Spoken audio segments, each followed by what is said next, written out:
Hello everyone, welcome back once again.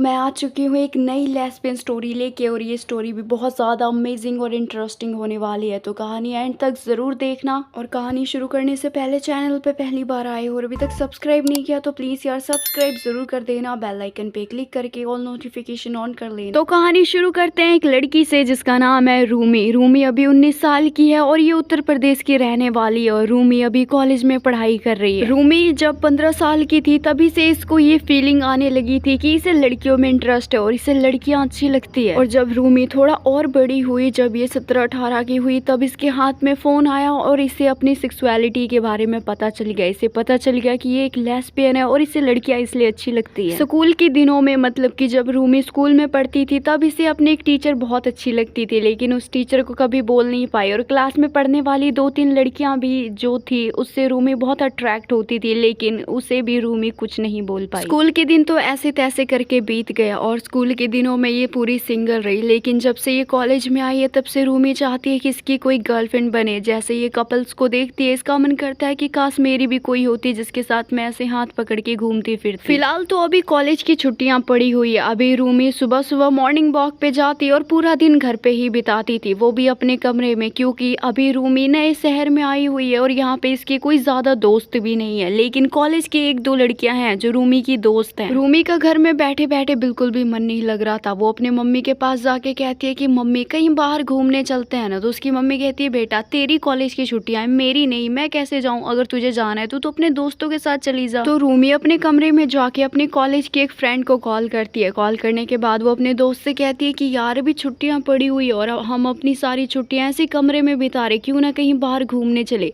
तो उसकी दोस्त कहती है हाँ कहीं चलते, लेकिन कहाँ? तो रूमी कहती है चलो ऋषिकेश चलते हैं। रूमी की दोस्त कहती हाँ ऋषिकेश भी ठीक है, तो डन कर देते, ऋषिकेश चलते हैं, वो भी कल सुबह सुबह निकल जाएंगे। तो रूमी कहती हाँ ठीक है, लेकिन क्या सिर्फ हम दोनों ही जाएंगे?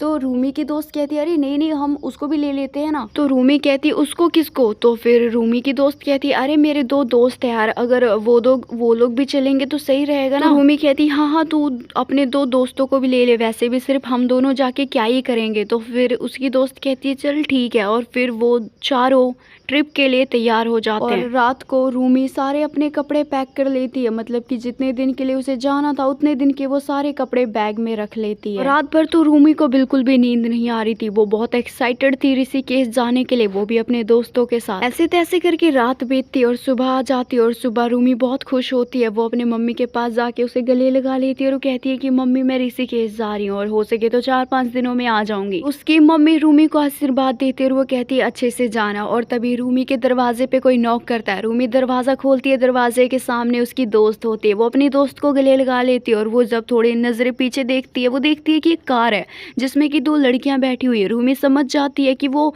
इसकी ही दोस्त है। तो रूमी अपने दोस्त से पूछ लेती है कि वो दोनों कौन है। तो उसकी दोस्त कहती है वो मेरे ही दोस्त है, जिसे मैंने बोला था ना उन दोनों को भी ले लेते, तो वही है वो दोनों। तो रूमी कहती है अच्छा ठीक है, क्या हम सब कार में जा रहे हैं?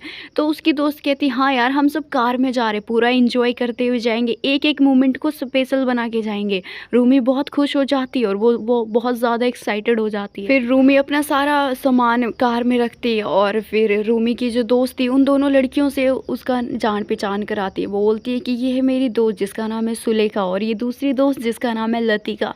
रूमी उन दोनों से मिलकर बहुत खुश होती है, वो दोनों दिखने में बहुत खूबसूरत थी। और उन दोनों लड़कियों को देख के रूमी को पता नहीं क्या होने लगता है, उसके दिल के अरमान जगने लगते हैं, लेकिन रूमी खुद को कंट्रोल करती है और वो कार में बैठ जाती। और जो सुलेखा थी वो कार चला रही थी और कार चलाते हुए हाईवे आ जाता है और हाईवे पे कार की स्पीड बहुत फुल हो जाती है, बहुत तेज। और वैसे भी हाईवे पे कार चलाने का मजा ही अलग होता है। सभी कार में गाने वाने बजा रहे थे, सभी मस्त मजे करते हुए जा रहे थे। कभी सुलेखा कार चलाती तो कभी लतिका, और ऐसे करके दोनों कार चला रहे थे, क्योंकि रूमी की जो दोस्त थी उसको ड्राइविंग नहीं आती थी। और कुछ घंटों ड्राइविंग करने के बाद वो चारों फाइनली ऋषिकेश पहुंच जाते हैं। ऋषिकेश पहुंचने के बाद रूमी की दोस्त कहती है कि चलो दोस्तों होटल में चलते और होटल का सारा खर्चा मैं उठाऊंगी। तभी सुलेखा कहती अच्छा तेरे पास बहुत पैसे हैं क्या, सारा खर्चा तू उठाएगी? देख हम लोग होटल में नहीं जाने वाले। तो रूमी की दोस्त कहती है हम लोग होटल नहीं जाएंगे तो कहाँ रुकेंगे, कार में ही रुकने का इरादा है क्या? तो सुलेखा कहती है अरे नहीं, गंगा जी के पास चलते हैं और वहीं पे बहुत सारे लोग कैंप लगा के रहते हैं, हम लोग भी कैंप में ही रहेंगे। वैसे भी होटल में तो कभी भी रह लेंगे, लेकिन कैंप में रहने का मजा ही अलग है। सभी लोगों को सुलेखा का आइडिया बहुत पसंद आता है। सभी लोग कुछ नया एक्सपीरियंस करना चाहते थे, इसीलिए वो लोग कैंप में जाने के लिए राजी हो जाते हैं और सभी अपनी कार मोड़ते और गंगा जी के पास जाके सभी अपने अपने लिए कैंप ले लेते हैं। जब सुलेखा अपने और अपने 3 दोस्तों के लिए कैंप बुक करा रही थी, तभी जो कैंप को मैनेज करता है, मतलब कि जिसकी वजह से वो कैंप है वहाँ पे, वो मैनेजर कहता है कि हमारे पास सिर्फ 2 ही कैंप है और आप लोग 4 हो, तो एक काम कीजिए, एक ही कैंप में 2 लोग रह लीजिए, क्योंकि यहाँ पे सिर्फ 2 ही कैंप है। तो सुलेखा अपने दोस्तों से पूछती है, तो उसके दोस्त कहते हैं हाँ यार कोई दिक्कत नहीं है, हम 2-2 रह लेंगे। तो फिर सुलेखा 2 कैंप खरीद लेती है और दोनों कैंप में जाने के बाद रूमी की दोस्त एक कैंप में जाते हैं और सुलेखा और लतिका एक कैंप में जाते हैं। वो लोग इतने घंटों के सफर के बाद थोड़े से थक गए थे, इसलिए सो जाते हैं। तो रूमी की दोस्त तो घोड़े बेच के सो जाते हैं, लेकिन रूमी के सामने तो सुलेखा का चेहरा आ रहा था। उसका मन कर रहा था कि वो सुलेखा के पास जाके उससे बातें करे। रूमी सुलेखा के बारे में सोच ही रही थी कि उसके नजरों के सामने सुलेखा आ जाती है और सुलेखा कहती है कि जल्दी उठो तुम दोनों, हम यहाँ पे सोने नहीं आए, हम यहाँ पे घूमने फिरने के लिए आए। तो रूमी तुरंत उठ जाती है, तैयार जूते उते पहन लेती है और फिर रूमी अपनी दोस्त को भी उठाती है। तो वो कहती है कि आज मेरे में बिल्कुल भी हिम्मत नहीं है कहीं घूमने फिरने की, हम लोग कल घूमने चलते हैं ना यार। तो सुलेखा कहती है कम ऑन यार, तू मत जा, एक काम करते हैं मैं और रूमी ही चले जाते हैं। तो वो कहती है हाँ हाँ तुम दोनों ही जाओ। लतिका भी सोई हुई थी इसलिए वो भी नहीं जाती, इसलिए रूमी और सुलेखा बाहर घूमने का प्लान बना लेते हैं और वो दोनों कैंप से दूर बाहर पहाड़ियों में घूमने के लिए चले जाते हैं। और जब दोनों रास्ते में जा रहे थे तो अचानक से कार गुजरते, जिससे कि रूमी थोड़ा डर जाती है। तो सुलेखा उसका हाथ पकड़ लेती है और वो कहती है डरो मत, मैं हूँ ना तुम्हारे साथ।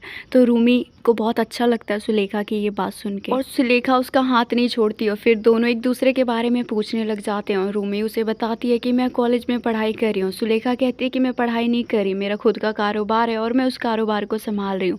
तो रूमी को बहुत अच्छा लगता है कि वाह ये तो अपने पैरों पे खड़ी है। और ऐसे ही दोनों इधर उधर की बात करते हैं और दोनों के बीच में एक अच्छी दोस्ती हो जाती है और दोनों पहाड़ों के पास पहुँच के वहाँ पे मैगी खाते हैं। वैसे भी रूमी का एक सपना था कि वो पहाड़ों में मैगी खाए और आज सुलेखा की वजह से उसका सपना पूरा हो जाता है। दोनों एक ही प्लेट में मैगी खाते हैं, वो भी एक ही चम्मच से। जब सुलेखा मैगी खा के वो चम्मच नीचे रखती तो रूमी उसके जूठे चम्मच से मैगी खाती और रूमी को बहुत अच्छा लगता। उसे ये खुली वादियाँ, खुला आसमान बहुत अच्छा लग रहा था, उसे हर चीज अच्छा लग रहा था। उसे सारी चीजें अच्छी इसलिए लग रही थी क्योंकि उसे सुलेखा से प्यार हो गया था। सुलेखा भी रूमी को बहुत अटेंशन दे रही थी, वो भी बहुत इंपॉर्टेंट और बहुत स्पेशल फील करवा रही थी रूमी को और रूमी को बहुत अच्छा लग रहा था। फिर वो दोनों मैगी खाने के बाद वापस कैंप की ओर बढ़ने लगते हैं क्योंकि शाम हो रही थी और जैसे वो दोनों हाथ पकड़ के आए थे वैसे ही हाथ पकड़ के जाने लगते हैं। तो रूमी जब सुलेखा को देखती है तो सुलेखा देख के स्माइल करती है और वो कहती है तुम ठीक तो हो ना। तो रूमी स्माइल करती है और वो कहती है हाँ आप मेरे साथ हो तो मैं ठीक ही हूँ। तो रूमी की ये बात सुनने के बाद सुलेखा हंसने लगती है, उसको हंसता देख रूमी भी हंसती है और दोनों हंसते हुए कैंप पहुँच जाते हैं। जब वो दोनों कैंप के अंदर जाते हैं तो वो देखते हैं कि लतिका और रूमी की दोस्त एक कैंप में और बैठे दोनों लूडो खेल रहे हैं।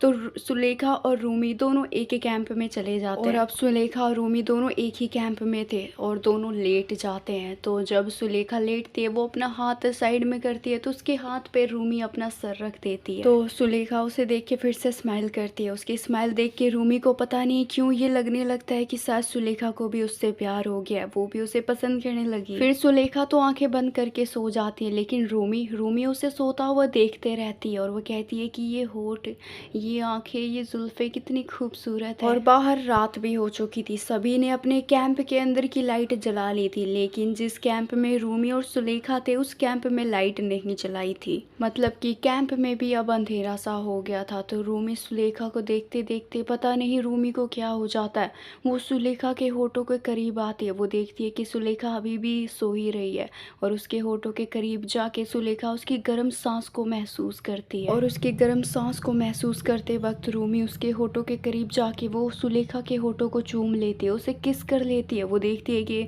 सुलेखा तो अभी भी नहीं जग रही। तो रूमी की हिम्मत बढ़ जाती है और वो सुलेखा के होठों को चूमने के बाद वो सुलेखा के गर्दन को चूमने लगती रखती है और जब उसके गर्दन को चूमती है और उसके गर्दन पे हाथ रखती है तो रूमी के ठंडे हाथों की वजह से सुलेखा जग जाती है। वो बहुत धड़बड़ा के उठती है। के बाद सुलेखा तो घबराई थी, साथ में उसको घबराता हुआ देख रूमी भी घबराने लगती है। फिर सुलेखा कहती ये क्या कर रही थी रूमी? तो रूमी घबरा के कुछ नहीं कहती, वो कैंप से बाहर जाने लगती है।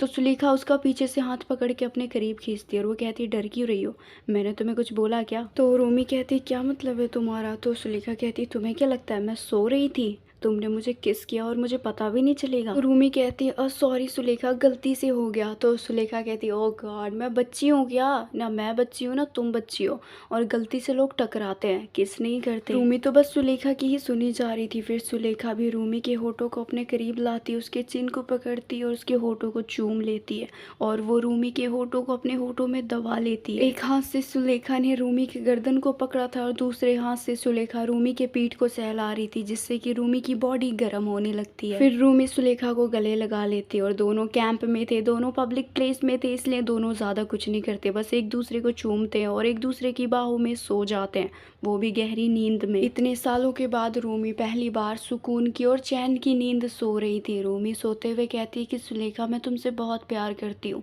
तो सुलेखा कहती है कि मैं भी तुमसे बहुत प्यार करती हूँ, जैसे तुम मुझे देखती हो, जैसे तुम मुझे देख के हंसती हो, तुम्हारे हंसने से, तुम्हारे बोलने से, तुम्हारी हर एक चीज़ से मुझे प्यार हो गया। फिर रूमी कहती है मुझे यकीन नहीं होता कि जिस पे मुझे क्रश था, जिससे मैं प्यार करती थी, वो भी इंसान मुझसे प्यार करती है।